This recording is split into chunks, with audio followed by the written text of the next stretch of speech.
작년에 핫했던 가짜 사나이라는 웹예능이 있었죠. 저도 군대에서 봤는데도 재밌게 보았는데요. 좋은 아이디어와 기획력만 있다면 지상파가 아닌 1인 미디어도 대형 프로그램 콘텐츠를 만들 수 있다는 것을 보여주었죠. 이듬해 가짜 사나이 인기에 힘입어 유튜버 진용진 씨가 새로운 대규모 웹예능 프로그램을 예고합니다. 바로 머니게임이죠. 머니게임은 네이버 인기 웹툰 머니게임을 원작으로 삼아 제작된 웹예능입니다. 웹툰 원작을 재밌게 본 저도 흥미가 생겨 보았는데요. 머니게임은 화제성이 컸던 만큼 논란과 비판도 많이 있었습니다. 저는 이런 논란과 비판의 중심에는 프로그램 자체의 과학성과 출연진의 프로그램 의도 악용에 있다고 봅니다. 우선 머니게임을 소개하자면 8명의 참가자가 밀폐된 스튜디오 안에서 14일간 버티면 4억 8천만 원 가량의 상금을 나눠 갖게 되는데요. 스튜디오 안에는 정말 아무것도 없기에 스튜디오에서 생활하는 데 필요한 물품을 상금에서 차감하여 사용해야 합니다. 상금이 4억 8천인데 그게 문제가 될까 싶지만 물품을 살 때는 바깥 가격의 100배를 지불해야 합니다. 물 하나를 사는데 5만원, 담배 한 갑을 사는데 45만원을 주고 사야 하는 거죠. 스튜디오 안에서 14일 동안 물 한 번 안 먹고 담배 한 갑 안 피면서 지내면 밖에서 50만원인데 최대한 남들이 돈을 못 쓰게 막아야겠죠. 머니게임 기획 의도는 남들이 돈을 쓰면 내가 가져갈 돈도 같이 사라지는 상황 속에서 참가자들이 어떻게 행동하는가 지켜보는 관찰 예능이라고 할 수 있습니다.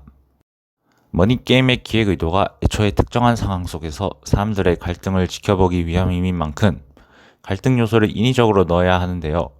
한평 남짓 때는 아무것도 없는 방에 10시간을 가두고 화장실도 없어 배설 문제도 참가자들끼리 처리하는 상황 속에서 참가자들의 정신적인 스트레스가 매우 심했을 것입니다. 갈등 요소를 극대화시키기 위함이었는지 심지어 정신과 치료를 받고 있던 참가자 또한 있었습니다. 험한 분위기 속에서 서로에 대한 비난이 오가는 컨텐츠를 거리낌 없이 보고 있어도 되나라는 생각이 듭니다. 이 프로그램의 흥행 요인은 가학성이지만 도가 너무 지나쳐 윤리적이지 못하다는 생각이 들어 콘텐츠의 윤리성에 대해 다시 생각하는 계기가 되었습니다. 머니게임의 참가자 모집 요건은 돈이 급한 방송인이었습니다.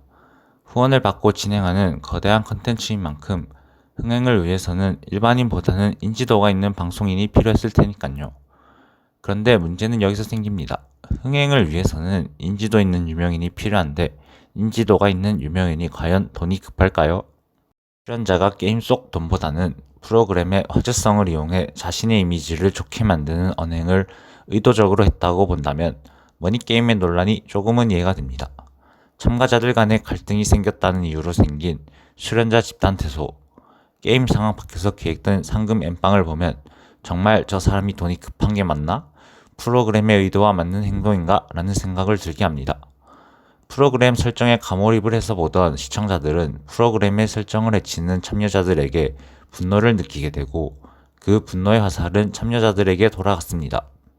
참여자들이 서로 시청자의 비난을 회피하기 위해 시작된 폭로전이 머니게임이 끝난 후에도 이어지는 논란의 이유가 아닌가 합니다.